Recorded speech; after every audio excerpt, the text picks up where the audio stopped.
Buenas noches, bienvenidas, bienvenidos. Cine Diván del domingo 28 de febrero, último día de febrero. Vamos a conversar hoy un rato sobre la película de la Isla de las Rosas. Espero que la hayan podido ver.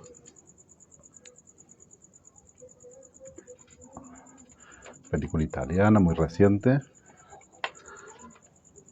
Hola, buenas noches. Ando por ahí.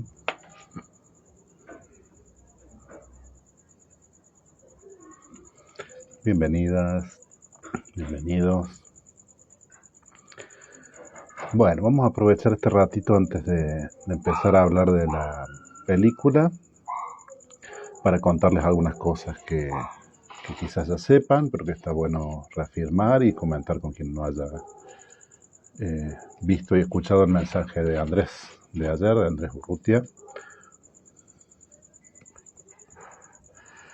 Les recomiendo, por supuesto, si no lo vieron, que lo vean desde el lugar que implica el inicio de un nuevo y tan particular ciclo lectivo para todos nosotros, para todos los que integramos esta comunidad. Destaco simplemente algunos puntos para que tengamos en cuenta durante la semana que se nos viene, la primera semana de marzo. Vamos a continuar con las inscripciones, ¿sí? Las inscripciones que nosotros habíamos previsto finalizar a fin de febrero, vamos a extenderlas hasta el fin de la semana que viene, que es algo que no es del todo extraño para nosotros, porque alguna vez lo hemos hecho en cursos breves, y que en este caso tiene que ver especialmente con la necesidad que tenemos de que seamos más los que estamos inscriptos. Sabemos por comentarios, por cosas que nos cuentan, que hay mucha gente que está con ganas y con la disposición de hacer cursos y todavía no ha podido o no se ha dispuesto a inscribirse, así que si es el caso de alguno de ustedes, por favor inscríbanse. Y si es alguien que ustedes conozcan también, y si hay alguien que esté en la duda, recomiéndenles, pídanles que nos ayuden de esa forma, ¿sí? Que es tener un vínculo, además de estos vínculos que podemos tener a través del Buenas Noches, a través del Cine Diván, de las charlas que se dan. Los cursos permiten una regularidad y una constancia y una dirección en lo que uno va aprendiendo y va trabajando que es distinta, y por otro lado necesitamos saber quiénes somos, cuántos somos, porque de eso depende la subsistencia de la institución. Así que en eso estábamos. Además, lo que ha pasado es que vimos en el transcurso de las últimas semanas que había muchas ganas y mucha necesidad y mucha ansiedad por inscribirse en el tema de las vacunas, de conseguir un turno para las vacunas, y no siempre era fácil, estaba muy complicado el tema.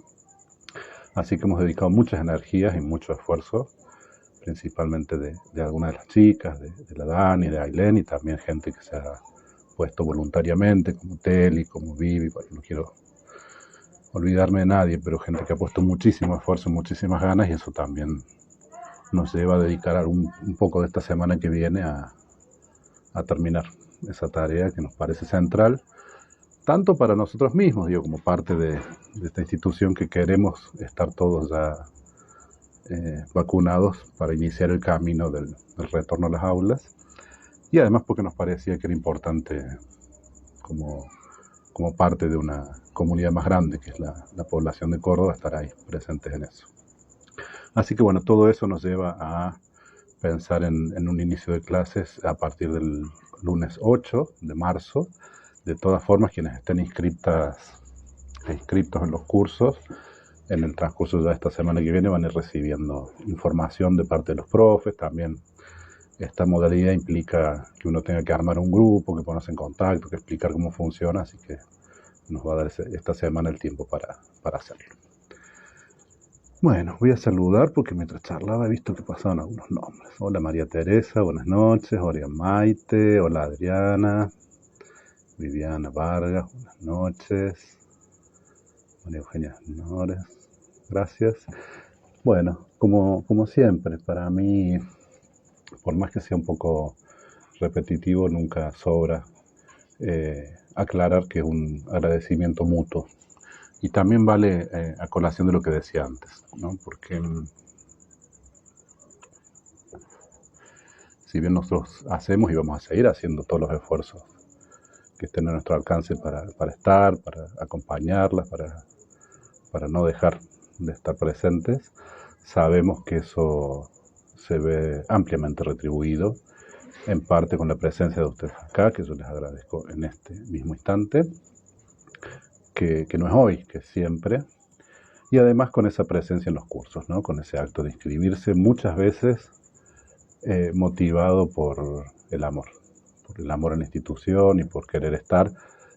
Digo esto en relación a gente que por ahí me ha comentado que se iba a inscribir en algún curso. No sabían cuál, porque no era tan importante el contenido, sino el estar presente. Así que amplío la gratitud.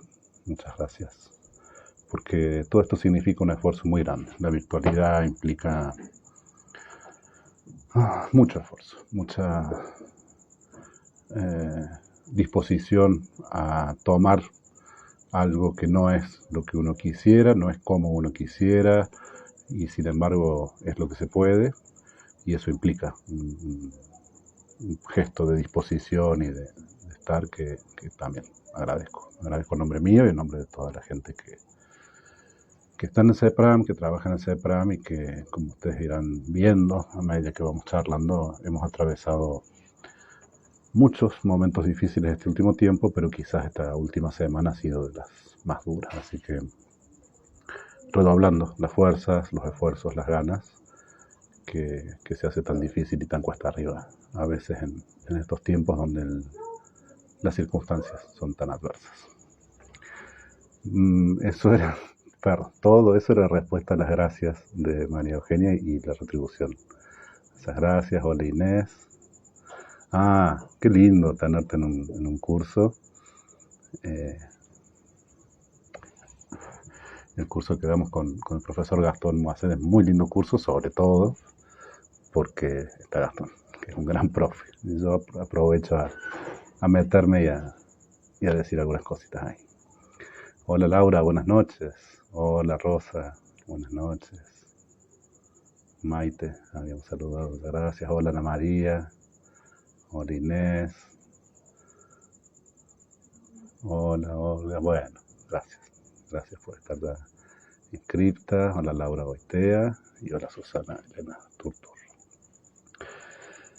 Como les decía hace un ratito, es muy gratificante verlas ahí, saber que están, además de muchos nombres que se repiten, algunos que me remiten a gente que conozco y que quiero mucho, y otros que he ido conociendo en este tiempo, que también es algo que uno nunca sabe si se hubiera dado en otras circunstancias. Así que si a pesar de todo uno pudiera hacer el acto de optimismo que implica encontrar ahora en las peores circunstancias algo bueno, creo que una de las primeras cosas que yo podría agradecerle a esta pandemia de porquería es haber entrado en contacto a veces un poco más personal, aunque sea virtual, pero de vernos, de saber qué piensan con algunas de ustedes, y a veces de conocernos, porque algunas, como decía, las conozco mucho, las quiero de mucho tiempo, otras las conocía por ahí de habernos cruzado, de habernos visto, y a otras es la primera vez que las veo a través de este medio, así que nada, contento con eso. Vamos a empezar a hablar un poquito de la peli, ojalá que la hayan podido ver. Les cuento un poco la génesis de la elección, ¿no? Porque no es una película que en primera instancia nos vaya a llevar a temas particularmente del ámbito de la psicología. Voy a aprovechar a hacer una cosa que no siempre hago y que tiene que ver con esa confianza de la que hablamos hace un rato y de irnos conociendo, pero siempre en estos medios puede haber alguien que llegue por primera vez. Así que si alguien llega por primera vez, bienvenida, bienvenido. Mi nombre es Rodrigo Rapela y trabajo en CEPRAM, desde donde estamos trabajando para el bienestar psicológico y social de las personas mayores, y en ese marco es que hacemos este encuentro que llamamos Cine Diván, llevado adelante principalmente por Andrés Burrutia, Alejandro Cárdenas y algunos colaboradores espontáneos como yo, como Gastón que mencionamos hace un rato, como Marian Badrán. Estuvieron hace poco Beatriz y Jaime. Bueno, otra vez, empezar a enumerar nombres es lo peor que uno puede hacer para quedar mal. Pero bueno, me presento por eso, porque no por ahí uno da por sentadas cosas que está bueno evitar. Como colofón a esa presentación, digo que mi formación está dada por la comunicación, soy licenciado en comunicación, y por la psicología, también soy licenciado en psicología, y últimamente mucho más orientado a esa parte. Por lo tanto, cuando hemos hecho alguna reflexión sobre las películas, siempre terminamos yéndonos un poco hacia esas cuestiones que son las que uno maneja con mayor comodidad, lo cual no quita que uno pueda de vez en cuando adentrarse en lugares en los que no tiene tanta seguridad. Así que hoy, más que otras veces, vamos a abrir mucho el diálogo, al debate, a distintos puntos de vista. Bueno, vamos a tener que meter en cuestiones de narrativa, en cuestiones de filosofía, de ética, así que bueno, vamos a charlar y a exponer puntos de vista. De todas formas, vamos a hacer una breve sinopsis por si alguien no la ha visto, y siempre que vale la pena ver la peli, aun si no la hubieran visto hoy, charlamos un rato, opinamos y después se puede ver de otro modo la peli, ¿no? Así que también pueden verla después. Está en Netflix y se llama algo así como La increíble historia de la Isla de las Rosas, o La fantástica historia de la Isla de las Rosas, algo así. Es una película muy reciente, se estrenó el año pasado, a fin del año pasado, diciembre del año pasado, y que cuenta una historia real, como marca ahí bien Laura. Y eso yo creo que nos lleva al primer punto de reflexión, porque algunas veces hemos dicho en estos espacios que trabajamos sobre películas en el marco de la suspensión de la incredulidad, que era, creo que Coleridge que había definido así, la actitud que uno tiene cuando va a leer una novela, cuando va a ver una película, a ver una serie. Es decir, no con una actitud del todo crítica,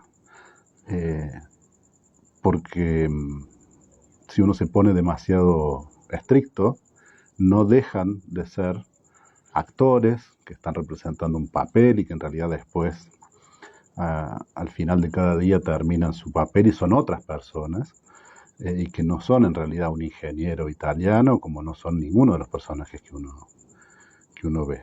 Sin embargo, uno durante un rato tiene que creerse que ese que está ahí es un ingeniero, y también tiene que creerse cosas más difíciles, como que uno mismo está asistiendo a algo que sucede en las costas del mar de Italia, del Mediterráneo, en los años 60. Y uno apaga la tele y sabe que no está en los 60, que no está en Italia, y que ese sujeto en realidad es un actor que ha cobrado por hacer eso. Entonces esa actitud que uno tiene frente a la obra narrativa me parece que es bien interesante, cuando uno es consciente de ella, cuando uno dice, bueno, voy a sentarme a ver una peli. A partir de este momento, lo que suceda en la pantalla lo voy a creer como si fuera así, mientras dure la película. Y después puedo, como dice Laura, incluso buscar la historia real en la que se basa, que en este caso nos plantea ese dilema, que es en realidad una ficción, una película, una comedia, pero que a su vez está basada en hechos reales. Entonces, ¿a qué asistimos? ¿A una ficción? ¿A algo que realmente sucedió? Que también nos llevaría, y acá ya quizás sea irnos demasiado en otro rumbo, pero finalmente, aún el documental más serio y más estricto nos está contando una historia creada, que está dada por dónde uno pone las cámaras, por qué partes de la historia quiere contar, dónde hace énfasis. Y esto me voy a meter un poquito, ya que dije que no voy a hablar mucho de psicología, me voy a meter un poquito en algo muy puntual, que es la técnica de la clínica en psicología. Y que tiene que ver con la idea de que cuando uno, por ejemplo, lo voy a tomar como ejemplo, asiste a un consultorio psicológico y cuenta la historia de lo que le está pasando y por qué está buscando un psicólogo, también está contando una historia.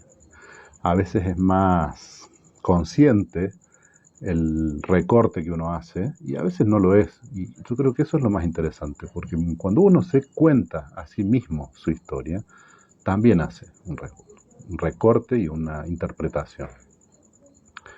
Me dice Norma que se cortó, espero que el resto estén viendo. Yo mientras tanto sigo hablando y espero confirmación.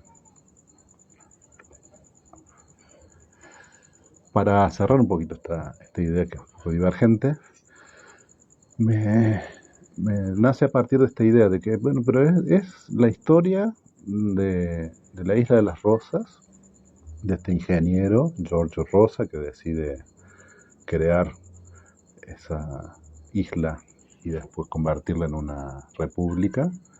Pero ¿hasta qué punto es la historia real? Y si uno se va, como hizo Laura, a Google. Uy, dice Norma que estamos paralizados. A ver si alguien más me confirma si es un problema puntual de Norma. O estoy como otras veces hablando solo. Bueno, Elsa, Laura y María Eugenia dicen que está todo en orden, así que Norma, debe ser una cuestión de tu conexión. Espero que lo recuperes. Graciela dice que ve bien y de paso te saludo, Graciela. ¿Cómo estás? Decías, para ir cerrando esta primera idea, que no tiene que ver con el contenido de la película, sino solo con el hecho puntual de que es una historia de ficción basada en hechos reales, ¿no?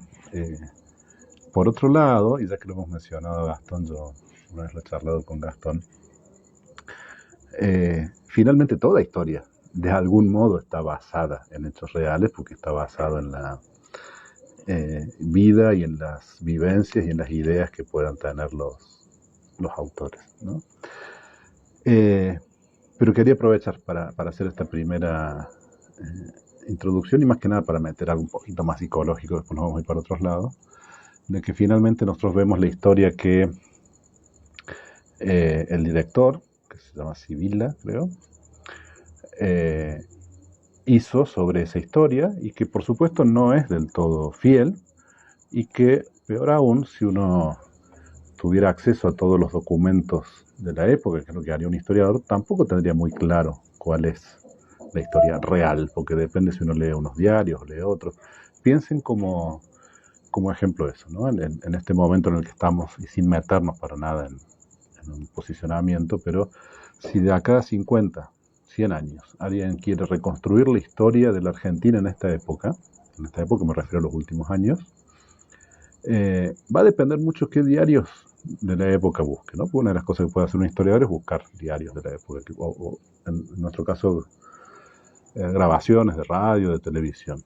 Y según que logre encontrar, puede encontrarse con historias muy distintas, cosas que los historiadores ya han estado haciendo respecto de lo que en su momento nosotros conocimos como historia,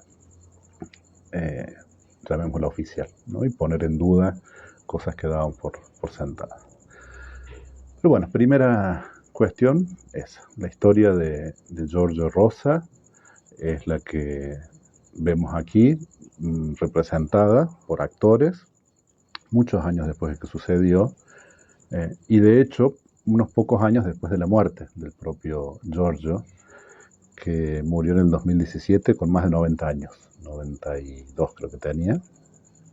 Y hay por ahí algunas entrevistas interesantes con él y con el hijo puntualmente, que dice que es cierto que esta historia no se conoció mucho,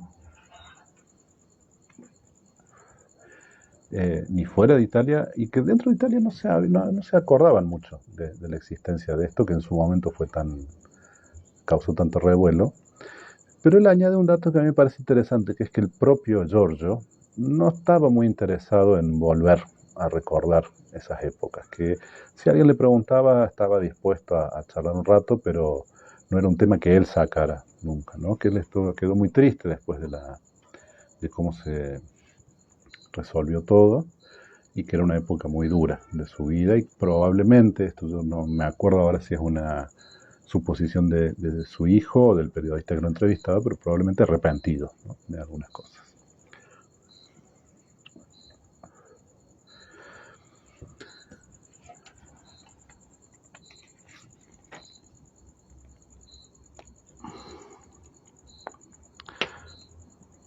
A ver, como escalón intermedio entre lo que veníamos diciendo, de las distintas versiones que pueda tener la historia, y también de las distintas formas de mirar lo que sucede en el momento, es interesante que la historia de este hombre se puede ver de modos muy distintos y opuestos, ¿no? Seguro distintos, quizás opuestos, habría que pensar un poquito. Me refiero a dos descripciones que podríamos hacer y que se hacen a lo largo de la película. Una es una especie de anarquista, pero del modo más idealista, es decir, con una idea concreta, que tiene que ver con algo que después vamos a charlar un poquito, que es la idea de la utopía, que está en contra de un sistema que a él le parece arbitrario y absurdo, y que uno va viendo desde el comienzo de la película que él no entiende fundamentalmente, ¿no? Pero por ahora nos quedemos con esta idea de qué pasa cuando un sujeto arma una isla en el medio del mar, cuáles son sus motivaciones. Es que quiere mandar un mensaje, que quiere armar un sistema nuevo y distinto, que sería muy coherente, digamos, con una cuestión de época, ¿no? Todo esto transcurre entre el año 67 y 68, donde en Francia había todo un movimiento que desembocaría en el Mayo francés, además de que en Estados Unidos sucedían las protestas en contra de la guerra de Vietnam, ese sistema que era el que prevalecía, en algo fallaba.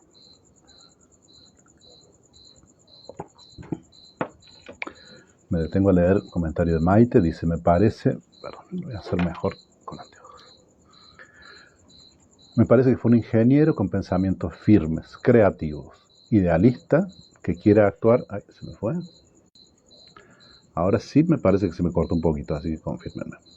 Estaba leyendo el comentario de Maite, que dice, me parece que fue un ingeniero con pensamientos firmes, creativos, idealista, que quiere actuar con sus propias reglas. Bien, eso va más o menos en dirección a esta descripción que yo iba haciendo. Eso era una de las cosas que al parecer le preocupaba al gobierno, ¿no?, a quienes representaban ese sistema, y que lo ven como un peligro, porque si ellos están dentro del sistema y particularmente dentro de las instituciones de gobierno de ese sistema, alguien que está en contra pone en riesgo de algún modo, aunque al principio parece que es muy poco el riesgo porque parece más un chiste, un juego, pero de algún modo pone en riesgo las bases de ese sistema. Entonces no es raro que empiecen a circular fantasías que pueden ser elementos de propaganda, pueden ser cosas que se inventen para generar dudas, pero que también pueden ser miedos reales de esas personas, como que si este sujeto está tan fuera de nuestro control y de nuestras normas, ¿por qué no puede tener ahí debajo de esa plataforma unos cuantos submarinos de la Unión Soviética? Que fue una de las cosas que se hizo circular. Incluso hay algún comentario de algún diplomático estadounidense que temía la instauración de una especie de Cuba en el Mediterráneo, ¿no?, una isla rebelde al gobierno, con la diferencia de que Cuba, bueno, con todas las diferencias que uno puede enumerar al respecto, y también con algunas similitudes quizás, ¿no? Digo, no ya entre las islas, sino entre los habitantes de esas islas. En esa dirección un poco creo que iba el comentario de Maite. Norma dice, sacó los pies del plato, del sistema, y yo creo que eso es más descriptivo, eso es lo que vemos que hace. Yo me estoy preguntando ahora por qué lo hace, si es que lo hace como una forma de decir algo, de mandar un mensaje o de establecer incluso un sistema distinto y paralelo, lo cual ya plantea una primera contradicción, ¿no? Porque no es tanto como podrían entenderlo los diplomáticos norteamericanos o algunos italianos, que él plantee una cuestión ideológica a ese nivel, no está en contra de un determinado sistema político, sino en contra de la existencia de un sistema. Por lo tanto, la oposición sería el no sistema. Por eso una de las primeras palabras que yo usé, que no es invento mío, que como en algunos diarios de la época se lo nombraba,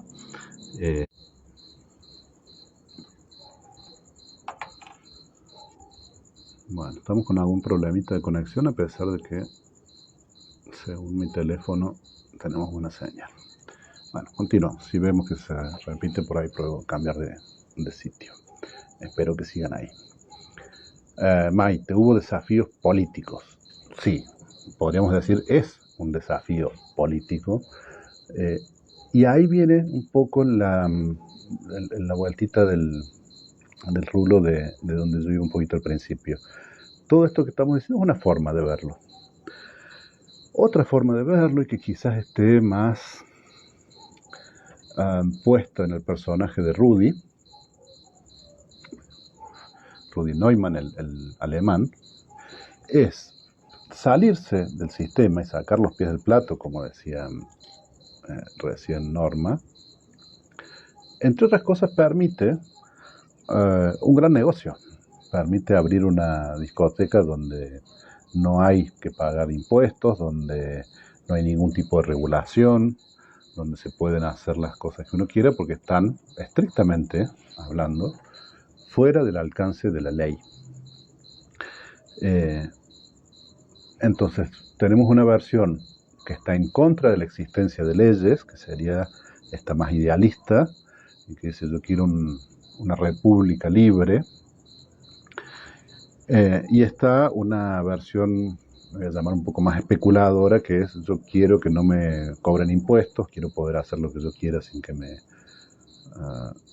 lo impida ninguna ley, entonces voy a establecer mi base de funcionamiento fuera de los límites de esa ley. Se me ocurre acá un ejemplo muy cercano a nosotros, y no iba a decir reciente, aunque no tanto, pero en algún momento en que la ciudad de Buenos Aires no permitía el juego, se instaló un casino en un barco, y no sé cómo era la cuestión legal, pero parece que dentro de ese barco no aplicaba la ley de la ciudad, a pesar de que estaba en el puerto de la ciudad. Y creo que a nadie se le ocurrió, ni siquiera a los propios actores, a nadie se le ocurrió que eso era una acción idealista, anarquista, sino simplemente la posibilidad de hacer algo que la ley no permitía y no pagar los impuestos.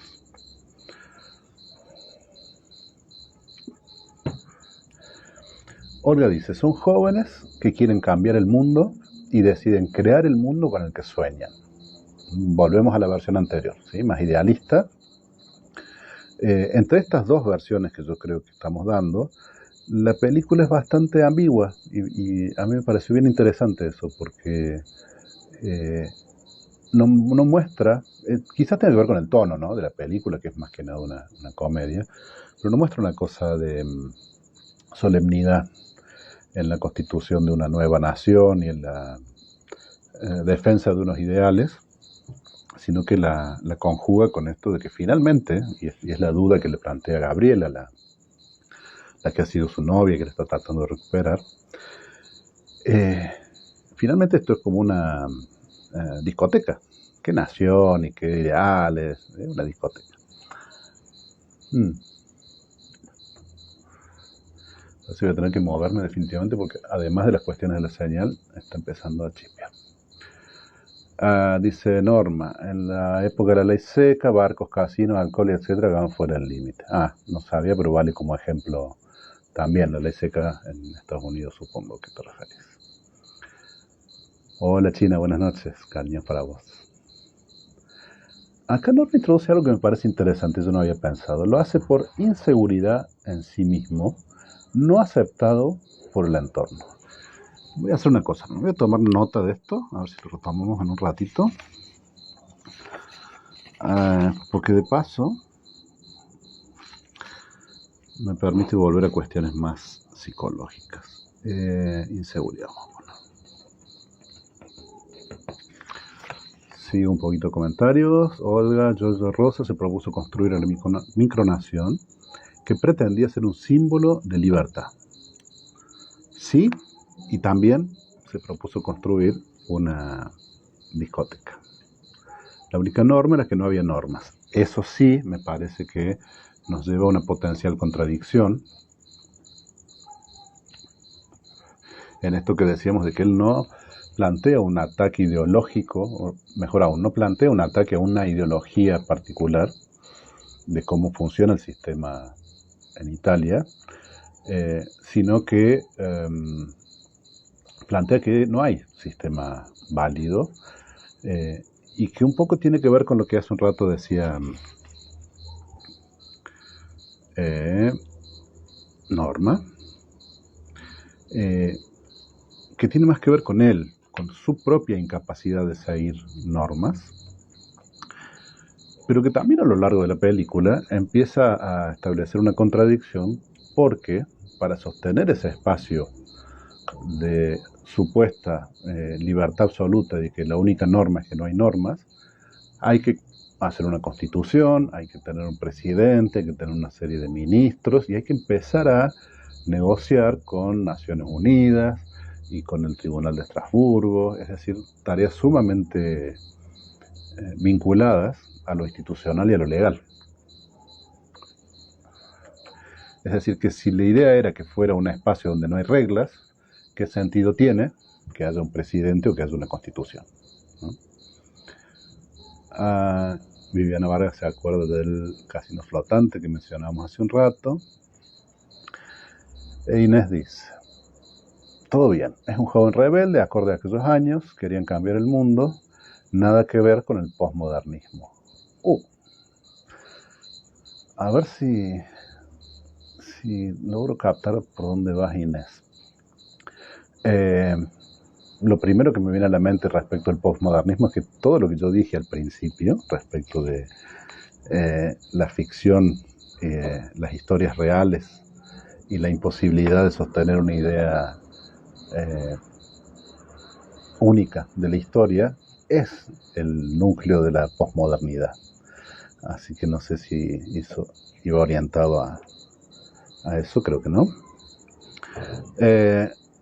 Después dice, es un joven rebelde acorde a aquellos años, quiere cambiar el mundo. Bien. Es una reflexión sumamente profunda. Insisto que no termino de saber cómo enganchar ahí el posmodernismo. Se me ocurre una idea, pero a ver si podés, Inés, a través del texto, que es difícil escribiendo, darle una vueltita más. Mientras tanto, me detengo un poco más en la primera parte. Un joven rebelde acorde a aquellos años querían cambiar el mundo. De algún modo, forma parte de al menos nuestra idea de lo que es la juventud, ¿no? Y muy particularmente en algunos momentos históricos, ¿sí? Esto no ha sido siempre así, pero si en algún momento de la historia la juventud se erigió como la alternativa y como la que podía señalar lo que estaba mal en el mundo y que quería cambiar, es en esta época, ¿sí? En esta década, que empieza a fines de los 60 y que dura todos los años 70.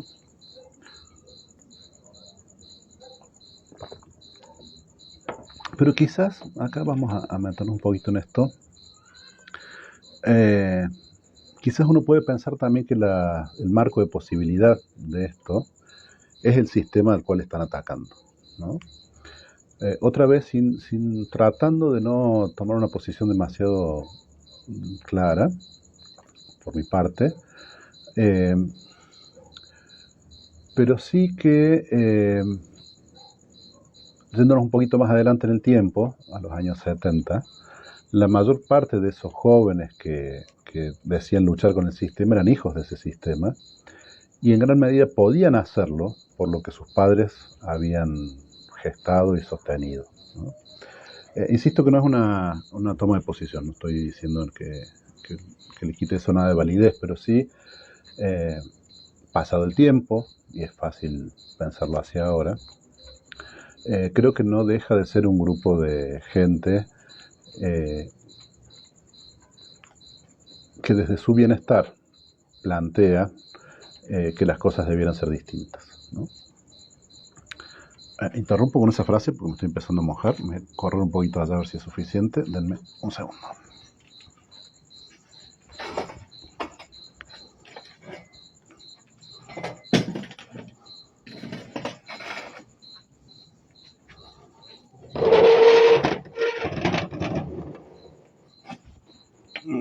Acá estoy.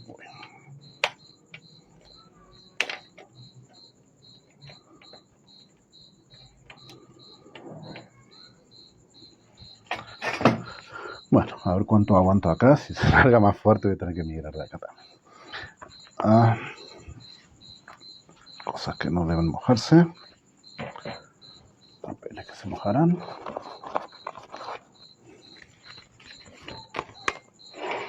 Disculpen la improlijidad, la imprevisión climatológica. No se me ocurrió que fuera a llover hoy.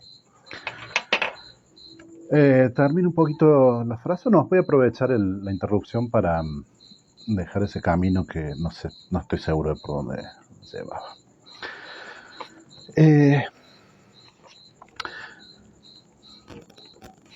Quiero detenerme un ratito a ver cómo vamos a tiempo. Quiero detenerme un ratito en la idea de la utopía, que es un poco lo que la palabra que podríamos usar para definir algo de lo que estamos diciendo, porque es algo que no es Giorgio Rosa el primero que plantea, y no es ni siquiera al contexto histórico del que seguramente influye, pero que ha habido ideas parecidas y proyectos incluso previos y posteriores.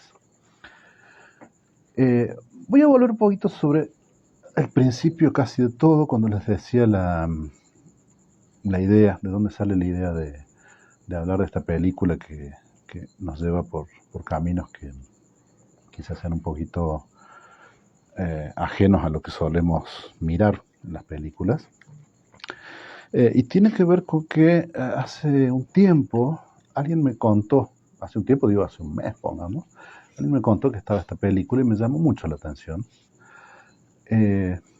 porque me hizo acordar mucho a otra historia que yo he seguido con más detenimiento. Esta no sabía que había existido, y sin embargo siempre me llamó mucho la atención el que se ha dado en llamar el Principado de Sealand, Sealand, ¿no?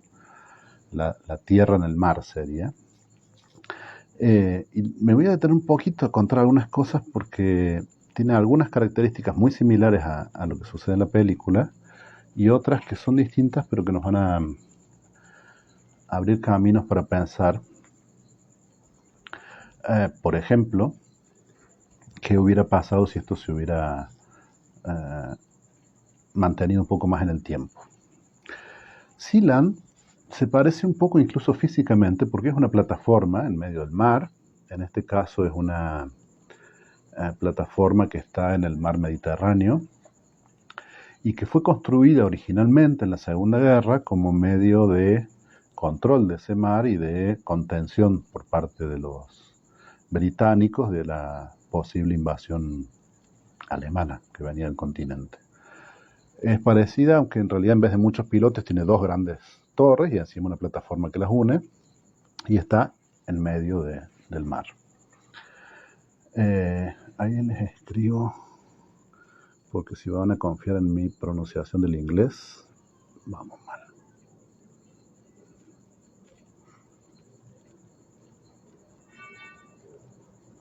Así es, Sealand. Decía, Sealand fue una plataforma que se construyó con otros fines y se construyó por el Estado, concretamente por alguna fuerza armada de Inglaterra, de Reino Unido. Pero después se abandonó, terminada la guerra, ya no tenía sentido que haya nadie ahí, la abandonaron y entonces la tomaron un grupo de gente que hacía radio, que este es otro fenómeno interesante, las radios piratas. Hay un momento, no sé si recuerdan en la peli, que es el primer momento que ellos tienen como un encontronazo con las autoridades, porque habían puesto una torre para extraer agua dulce, y la policía los confunde con una radio, piensan que es una antena, y les preocupa mucho que pueda haber una transmisión de radio ilegal.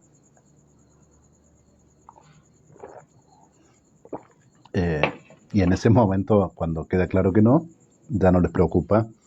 Probablemente no tienen en la cabeza la posibilidad de que se esté construyendo ahí un estado independiente, todo lo que después va a suceder. Pero sí era más común esto de estaciones de radio en lugares que escaparan de algún modo a la jurisdicción de las leyes. La diferencia con Sealand es que se establecen ahí.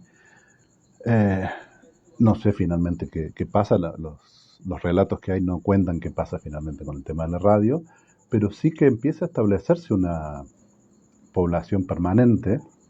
Esto, si no es el mismo año en que Giorgio Rosa está construyendo su plataforma en Rimini, el año siguiente, 67, 68, 69, que un grupo de ciudadanos del Reino Unido toman esta otra plataforma y que aún hoy sigue estando ocupada, no ya por ellos, porque se ve que es dura la vida en esos lugares,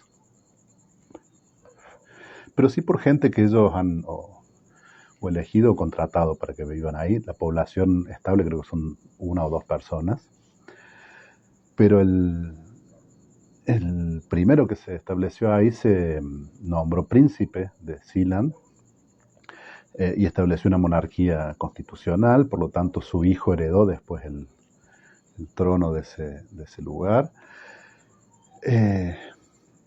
Como les digo, sigue existiendo, a pesar de que obviamente a los británicos no les gusta la idea de que eso esté allí. Pero hay un par de anécdotas que me gustaba contarles en dirección a este ejercicio de fantasía. ¿Qué hubiera pasado si el gobierno italiano no hubiera demolido la isla de las Rosas? Una es que hubo un momento en el cual hubo un intercambio de disparos entre la gente que estaba en Sealand y la guardia costera del Reino Unido.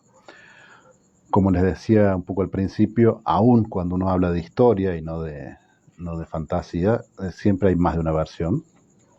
Y acá, según algunos, la versión es que estaban tratando de desalojarlos y ellos resistieron. La otra es que estaban reparando una boya por ahí cerca y ellos entendieron que los podían desalojar y respondieron a los tiros. Lo cual llevó a un juicio, porque habían disparado a la guardia costera. Un juicio que la justicia británica decidió que no podía tomar porque había transcurrido fuera de los límites de su jurisdicción.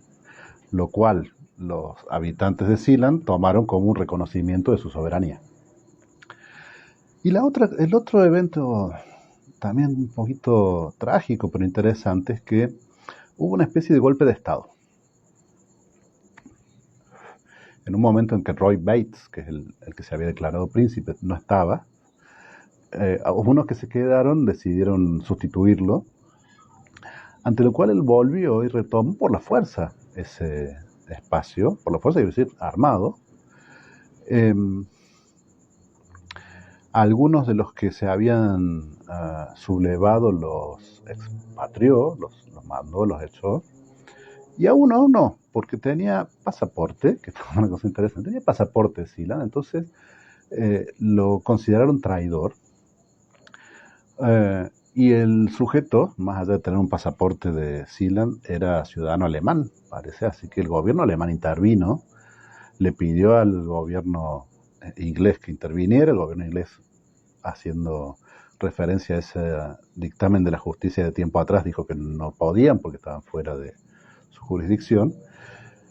Entonces la embajada alemana en Inglaterra mandó un representante a la isla para negociar, cosa que también los sealandeses, islandeses, consideraron reconocimiento de su soberanía. ¿Por qué estoy hablando ahora de Sealand, que no es la Isla de las Rosas? Insisto que la Isla de las Rosas fue muy breve como para llegar a tener estos problemas, pero me parece que es un poco inevitable que frente a una idea tan idealista y tan revolucionaria, después aparezcan problemas, y problemas no menores. Quiero decir que ahí no ha muerto nadie un poco de casualidad y de suerte. Alguien dice que se perdió. Un momento que vuelvo. Norma. La historia de Sealand que estoy contando es una historia paralela a la de la Isla de las Rosas, con muchas similitudes, pero que la diferencia central es esta, que ha permanecido en el tiempo, sin que ningún país, por supuesto, reconozca la soberanía de eso como país, pero que ellos sí otorgan ciudadanías, otorgan pasaportes. De hecho, uno de los momentos en que esta islita se hizo más o menos conocida fue con el asesinato de Versace, porque el asesino de Gianni Versace tenía un pasaporte de Sealand, que no tiene ninguna validez, por ejemplo, para viajar, pero que para el Principado, igual que la Isla de las Rosas tenía su oficina de correos y tenía su gobierno. Pero la pregunta es si en tan poco tiempo, en tan pocos años, en una supuesta nación tan pequeñita ya hay esta serie de conflictos, si no es inevitable la aparición de una regulación, ¿no? Y si esa actitud idealista que hemos nombrado, y la idea de cambiar el mundo porque así como es no nos gusta, no peca casi necesariamente de inocencia, ¿no? De falta de contacto con la posibilidad real.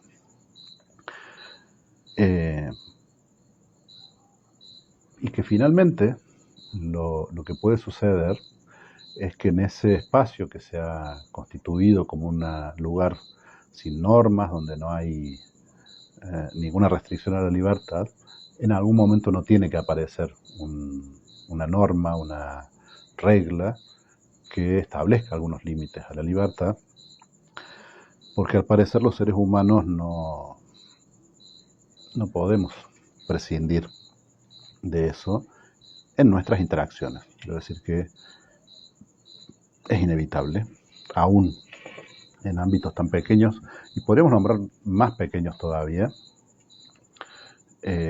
como una familia, donde también es necesario establecer algunas normas, más allá de que haya un interés por el mutuo bienestar y que querramos que todos estemos bien, ¿no?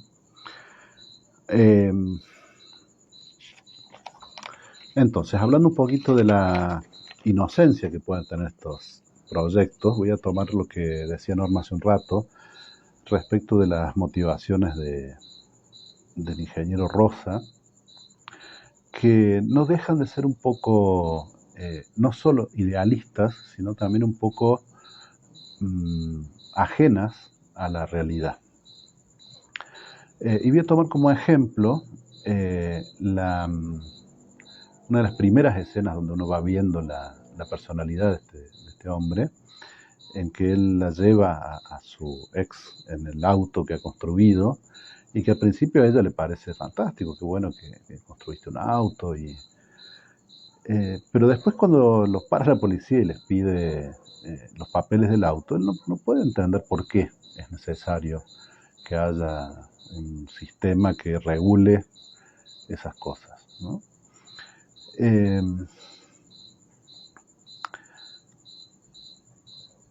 Hay una síntesis, una negociación, que yo creo que es muy personal en eso, y que lo podemos empezar pensando en ejemplos como el de la película,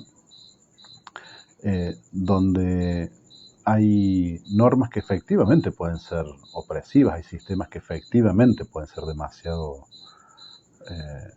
asfixiantes, y en las cuales uno, no estando de acuerdo, puede luchar, en contra de las cuales puede luchar. Y por otro lado, en algún momento uno necesita reconocer que hay algunas de esas normas que son también necesarias, ¿no? Vuelvo un poquito a lo que decía antes, a veces eso tiene que ver con la convivencia, con la necesidad de que yo no tengo límites, pero hay cosas que los otros pueden querer hacer que me dañen de algún modo, que me molesten, y entonces la única forma quizás de lograr una libertad, llamémosle completa, es estando solo. La única forma de lograr que nadie, nunca nada, haga nada que me moleste, es que no haya nadie alrededor. Porque si no, va a haber que establecer algunas normas para que no haya esos conflictos, o para prever cómo resolver esos conflictos, y esas normas me van a afectar a mí igual que a los otros. Entonces, si ya empieza a haber cosas que no se puede hacer, la línea entre la libertad y la posibilidad de convivir con otros siempre va a establecer eso, alguna limitación a la libertad personal. Y por otro lado, lo hemos dicho varias veces en relación a otras películas, pero también es algo que uno sabe muy vivencialmente. El ser humano no está preparado para estar solo. Entonces estamos un poco obligados a aceptar algunos de esos límites. Porque la soledad es el más claro, yo creo, de los precios que uno puede pagar por una libertad muy absoluta. Pero cada una de las libertades que uno toma suele tener algún costo asociado, algún precio.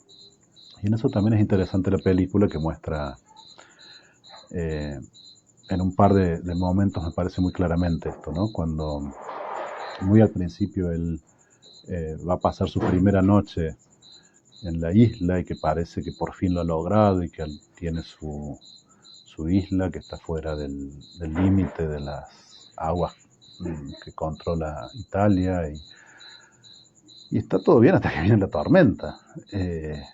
Y ahí ya no es tan fácil ni es tan lindo.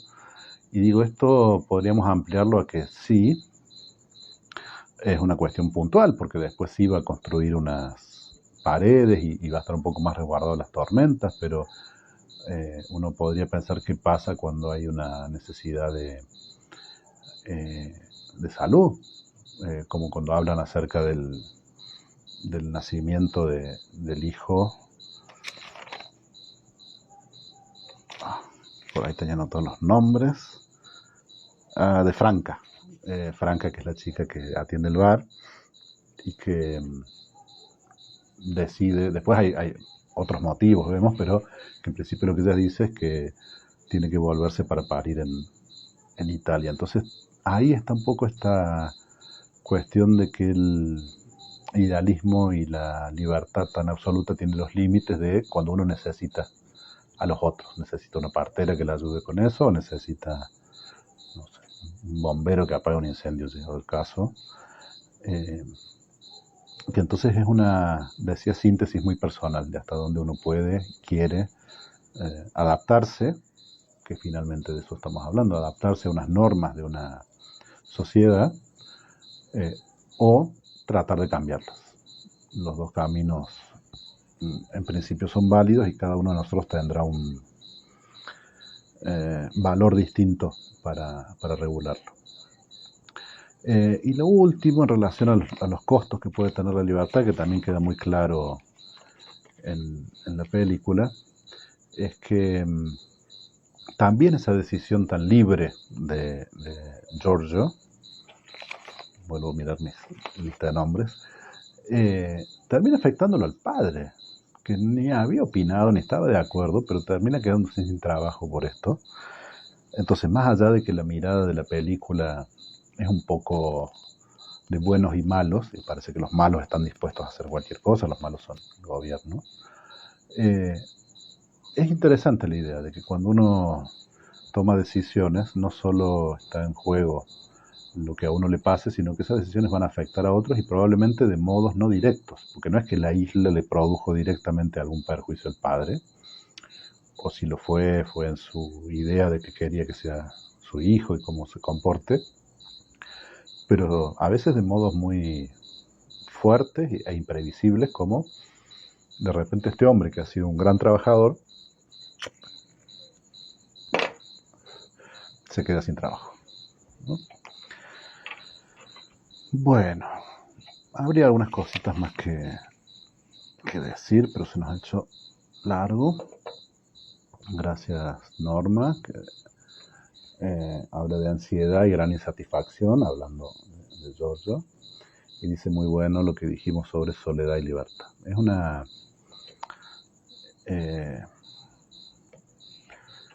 disyuntiva muy potente, que en los casos más felices, uno va logrando sintetizar en algún momento así de la adolescencia y la primera juventud.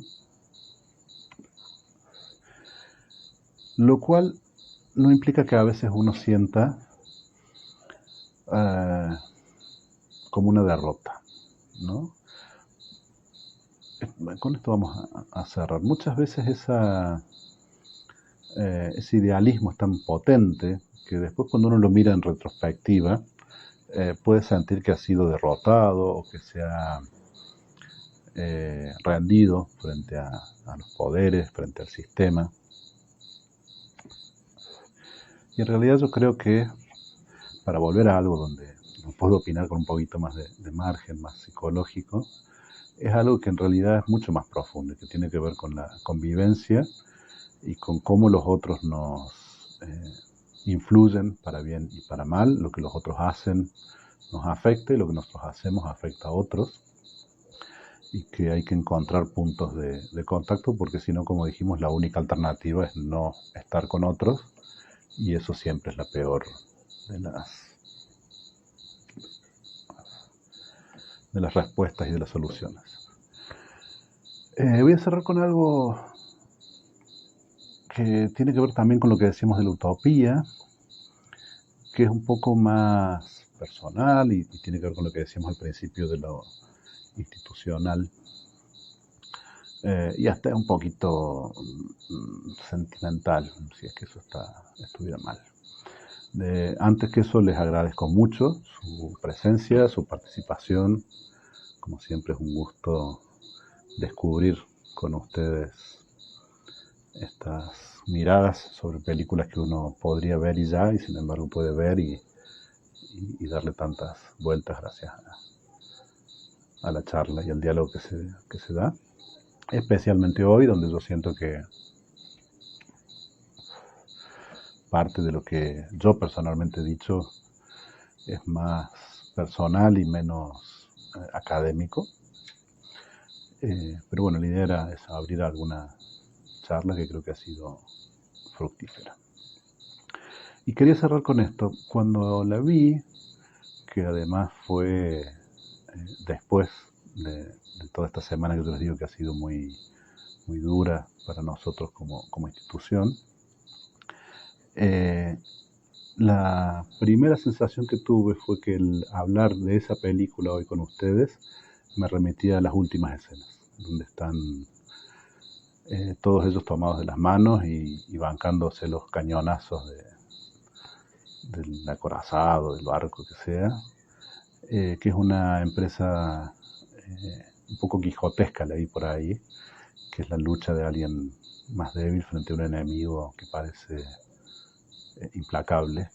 Y digo, me remite a este acto de resistencia que estamos manteniendo día a día y por ejemplo hoy en esta charla, a pesar de todas las bombas que nos implican la pandemia y todas sus secuelas, y que son un enemigo inconmensurable. A pesar de eso, yo siento que en estos ratos estamos nosotros, quienes formamos parte del CEPRAM, y ustedes, quienes están ahí, tomados de la mano y haciéndole frente. Dude de esta comparación porque la película después de eso no termina tan bien, pero me detengo en ese momento, ¿no? Porque como sea, aún en el final que tiene la película no deja de haber un calorcito en eso, de que sea como sea, lo hicimos juntos.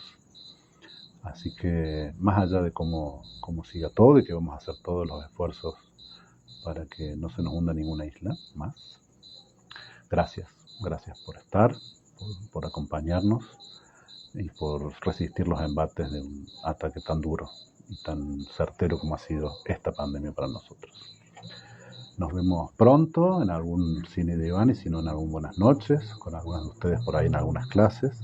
Como siempre es un gusto. Buenas noches a todas. Buenas noches, Etla.